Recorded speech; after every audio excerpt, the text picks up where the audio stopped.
নমস্কার বন্ধুরা। এই একটু রান্না বান্না সেরে এখন বেলা 11টা এসে বসেছি একটু লাল চা নিয়ে। একটু বাইরে বসেছি গেটের ধারে, যে পাড়ার সব বাচ্চারা সব শাড়ি পরে পরে যাচ্ছে, সরস্বতী পুজো সরস্বতী ঠাকুর দেখতে যাচ্ছে। আগে আমিও যেতাম স্কুলে, সব বাচ্চারা শাড়ি পরে পরে আসতো, খুব ভালো লাগতো দেখতে। এখন তো স্কুলেও যেতে পারি না, আর পাড়ায়ও যেই যে পুজো হচ্ছে সেই ঠাকুরও একটু দেখতে যেতে পারি না।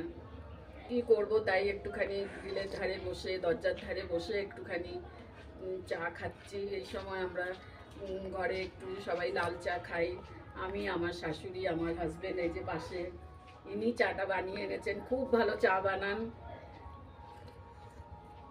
প্লিজ প্লিজ আপনারা একটু সাবস্ক্রাইব করবেন, একটু শেয়ার করবেন, একটু লাইক করবেন। আমার একদম লাইকও আসছে না, শেয়ারও আসছে না, সাবস্ক্রাইবও আসছে না, কমেন্টও আসছে না। প্লিজ বন্ধুরা, আপনারা আমার পাশে থাকুন, আপনারা একটুখানি শেয়ার করে দিন, একটু লাইক করে দিন, তবে তো আমার ভিডিওগুলো আগে বাড়বে।